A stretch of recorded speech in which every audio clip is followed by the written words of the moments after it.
안녕하세요. 맥킨의 지혜투자클럽입니다. HLB.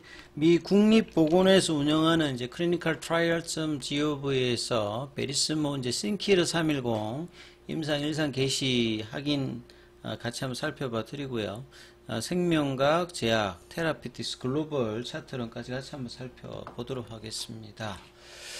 자, 이 카티 관련되는 부분에서 이제 베리스모 임상 일상 개시 관련되는 부분인데요. 자, 이 클리니컬 트라이얼.gov에서 이 부분들 같이 한번 살펴봐 보면 요 NIH 같은 경우는 이제 국립 라이브러리 오브 메디슨 국립보건원 관련해서 여기서 운영하는 이제 임상 이제 시험 정보 등록 사이트입니다. 그래서 여기에 이제 어지간하는 이제 글로벌하게 임상이 진행되는 부분들은 다 올라가 있으니까 이 부분들을 검색을 해서 살펴보시면 될 것 같고요. 자, 베리스모 관련해서만 넣어보면 이제 지금 뜨는 게 리크루팅 해가지고 총 3가지 정도가 뜹니다. 이 중에서 이제 신키르 310 관련되는 부분들은 NCT 넘버 이제 0654 4265죠. 여기 내용을 좀 살펴보면 여기 보면 이제 B셀 관련되는 부분에서 호지킨 림포 이제 비호지킨 이제 림프종 관련되는 부분, 이 어그레시브는 이제 공격적인 거죠. 그래서 여기를 이제 클릭해 보면 로케이션에 보면 이제 덴버, 콜로라도하고 이제 유나이티드 이렇게 좀 떠 있는데요. 자, 그래서 여기를 치면 리크루팅이라고 하는 말은 이제 임상 관련해서 환자 모집을 이제 개시했다는 거고요. 예, 마지막 업데이트 포스티드가 9월 19일로 되어 있습니다. 그래서 로케이션 관련되는 부분들을 좀 살펴보면 자, 디스 임상 관련되는 부분은 하나의 로케이션에서 진행되고 있는데 유나이티드 미국의 이 콜로라도의 관련되는 부분이죠. 그래서 클릭 투 뷰 인터랙티브 맵에서 뭐 클릭을 하시게 되면 여기 이제 내용이 떠 있습니다. 그래서 이 콜로라도 주의 덴버에서 진행되는데요. 여기 리크루팅이라고 떠 있죠. 이 콜로라도 블러드 캔서 인스티튜트 파트 오브 사라 캐논 캔서 인스티튜트. 그래서 뭐 전화번호라든지 뭐 메일 관련되는 부분이 있습니다. 이번 이제 임상 관련되는 부분들에 대해서는 이제 로라 존슨 박사와 뭐 요 내용들도 요렇게 있고요.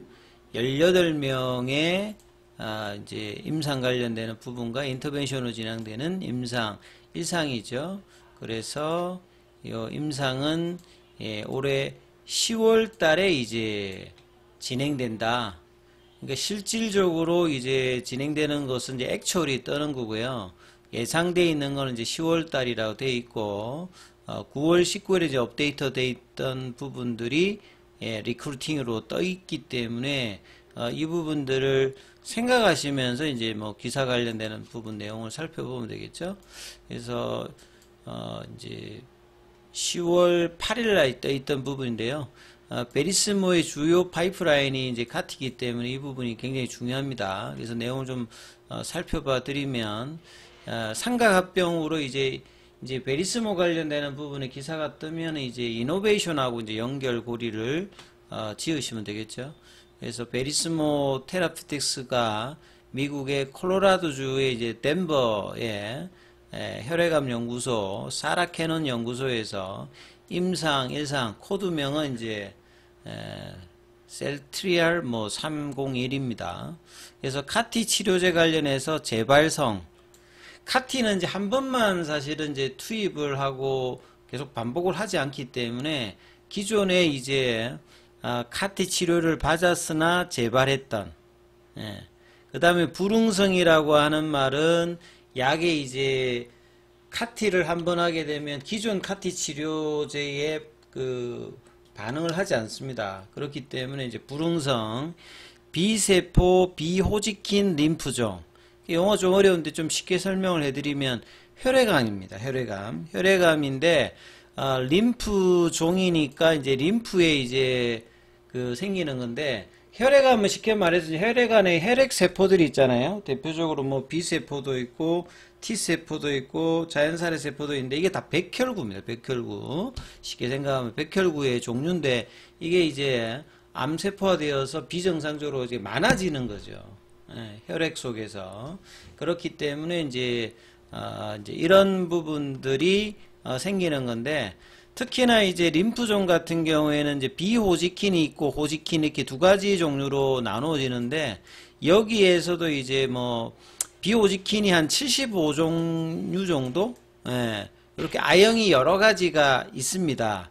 그리고 이제 호지킨 같은 경우에는 이제 B세포 중심으로 일단 생기고요. 호지킨 같은 경우, 비호지킨 같은 경우는 이제 B세포뿐만 아니라, 뭐 이제 T세포, 그 다음에 이제 뭐 NK세포, 이렇게 여러 가지 생기는데, 여기에서는 이제 이 B세포, 비호지킨 림프종, 여기에 대한 어떤 치료제로 개발한다. 이렇게 이해를 하시면 될 것 같고요. 자, CBCI는 콜로라도에서 가장 대표적으로 이제 혈액 및 이 골수 이식 프로그램을 운영하는, 그러니까 이제 이 사라캐논 연구소를 해보면 여러 이제 관련된 기사들이 많이 뜨는 곳입니다. 세계에서 이제 가장 선도적인 임상시험 연구소 하나인 사라캐논 연구소를 통해서 이번 임상이 진행되고 있다. 이렇게 보시면 될 것 같고요. 자, 신키르 310의 일상이니까 안전성, 내약성은 이제 그 임상 대상자가 약을 얼마만큼 그 몸 안에 이제 투여했을 때 이걸 견딜 수 있느냐 이렇게 보시면 될 것 같고요. 그 다음에 이제 실제로 이제 일상이지만 암 환자를 대상으로 하기 때문에 효능이 어떻게 되는지까지 이제 되는 거죠. 그래서 기존에 카티 치료를 받았는데 이제 재발을 했다든지 기존 카티 치료제에 반응을 하지 않는 환자, 예, 그런 거고요. 그 다음에 B세포, 비호지킨 림프종 외에도 앞서 제가 이제 I형이 여러 가지가 있다 했잖아요. 한 75종류. 여기에서 이제 뭐 비만성 B세포 림프종, 뭐 소포 림프종, 그러니까 다 이제 I형입니다. 세부적으로 이제 구분하게 되면. 뭐 외투세포 림프종, 다 이제 변연부 림프종, 이 근원적인 이제 치료제가 없는, 뭐 요런 어떤 그러니까 언맷 니즈가 높은 이제 분야의 환자까지 이제 포함되어 있다. 이렇게 좀 보시면 되겠죠. 내용을 좀 더 보면 카티 치료제는 약가도 고가이고 한 번만 딱 투여하는데 반응률도 이제 높고 그런데 이제 시간이 지남에 따라서 환자의 한 절반 정도가 재발하고 있다. 왜냐하면 카티 치료제가 개발된 지가 2018년도니까 지금 2024년도잖아요. 그러면 이제 실제 이제 임상을 하고 상용화되어서 이제 사용하게 되면 그 보통 이제 암이라는 게 한 5년 동안 되어 이제 완치 판정을 그 어느 정도 받지 않습니까? 그러면 요런 이제 시점이 되다 보니까 이제 재발하는 부분들을 확인을 이제 할 수가 있는 거죠. 그래서 40% 50% 재발하고 있다.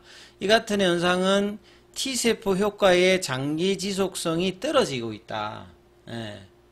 그래서 아직까지 카티세포 치료 위에 재발항, 재발성, 불운성, 이 DLBCL 환자들을 위한 치료 옵션 굉장히 제한적인 어떤 부분이기 때문에 근데 이런 부분들의 어떤 이제 치료 옵션이 부족하니까 이제 이런 부분들이 이제 임상이 진행되고 있다 이렇게 이해하시면 되겠죠. 그리고 이제 신키르 310 같은 경우에는 CD19 이제 바인드를 이제 개발한 부분들을 기반으로 개발되고 있기 때문에 기존에 이제 카티 치료제의 CD19 바인드하고 조금 다릅니다. 그래서 뛰어난 효율성을 동물 실험에서 일단 보인 바가 있기 때문에 이제 이런 부분들이 강력한 T세포 기능과 이 카티의 한계로 되고 있는 앞서 말씀드린 T세포가 이 장기 지속성이 좀 떨어지는 부분들까지 해결할 수 있는 잠재력을 가지고 있기 때문에 이 부분에 대해서 이제 임상 데이터가 나오면 상당히 이제 주목을 받을 수가 있겠죠. 그래서 CS1 이제 로라 존스 박사 같은 경우에도 미충족 어뢰 수위가 높은 난치성 암에 대해서 근본적인 치료제를 개발하고자 하는 기술과 노력에 반영된 결과다. 예, 그래서 이 부분들에 대해서 이제 결과가 상당히 뭐 중요하다라고 봐야 될 거고요. 그래서 임상 사이트에 나온 부분들을 보면 이제 이 뭐 지금 임상 프라이머리 컴플리션과 스터디 컴플리션이 2028년도입니다. 그러니까 시간이 좀 걸리죠. 근데 중간에 이제 발표들이 좀 어떻게 되느냐, 요게 이제 상당히 뭐 주목할 수 있는 어떤 부분일 거고요. 이제 5월달에도 싱크르 310 관련해서 이 혈액암 말고도 메소텔린 같은 경우에도 이제 고형암 쪽에서 발현되는 그 바이오마크입니다. 근데 뭐 췌장암이라든지 뭐 그 난소암 쪽에서 많이 발현되는데, 이 부분들이 이제 항암 효과가 상당히 좀 떨어져서 이 바이오마커를 이제 활용하는 부분들이 떨어졌는데, 이제 이 부분들의 어떤 개발이 싱키르 310 관련해서 이제 메소텔린 발현의 고형암 관련된 임상 이상도 뭐 진행되고 있다, 이렇게 이해하시면 될 것 같고요. 자, 차트름은 이제 HLB 주가가 이제 D-11 정도 그 클래스 1이냐 2냐 따지는데, 이제 기대감으로 주가가 반영을 해서 위에 있어야 됐던 부분들인데, 지금은 이제 기대감에 비해서는 이제 불확실성에 관련되는, 혹시 이제 뭐 클래스 2냐 1이냐 이 부분들에 더 이제 주가가 이제 불확실성 쪽으로 이제 반영하는 어떤 흐름으로 82,000원 언더에서 지금 주가 형성을 계속 해주고 있고, 이러다 보니까 계열 종목까지 같이 이제 이 흐름을 가고 있죠. HLB와 거의 동행하는 HLB 제약 같은 경우에도 지금 볼린저 밴드 하단을 타고 내려가고 있으면서 중요 라인이 이제 26,000원, 27,000원인데 여기에서 한 10% 더 밀려 있는 어떤 흐름으로 하향 태깅으로 지금 내려가고 있죠. 뭐 거래량은 그렇게 많지 않기 때문에 신뢰도는 뭐 떨어집니다만, 그래도 좀 유지를 하는 어떤 흐름들을 5장에 이제 보여주는 게 좀 필요하고요. 테라피틱스 같은 경우에도 그 9월 달에 나왔던 이제 볼린저 밴드 상단 돌파 후에 태깅하는 양봉을 다시 또 이탈하면서 갭을 메꾸면서 좀 내려왔기 때문에 좀 아쉬운 부분으로 9,000원대 밑단에서 지금 가격들 유지해주고 있고요. 생명과학 같은 경우에도 중요 라인 11,400원, 11,000원대를 지지를 못하고 다시 또 만원대 부분까지 지금 내려와 있는 상황이고요.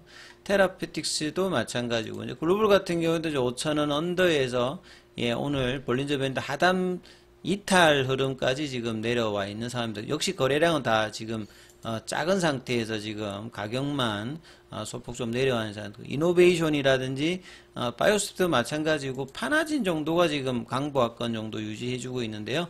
자, 거래량이 부족하기 때문에 뭐 신뢰도는 뭐 떨어진다 하더라도 거래량의 어떤 이제 증가를 통해서 이 부분들을 좀 해결해야 되는데요. 그래서 5장 2시 반 이후에 밑꼬리가 어느 정도 나타나는지 확인하면서 흐름들을 살펴보시기 바라겠습니다.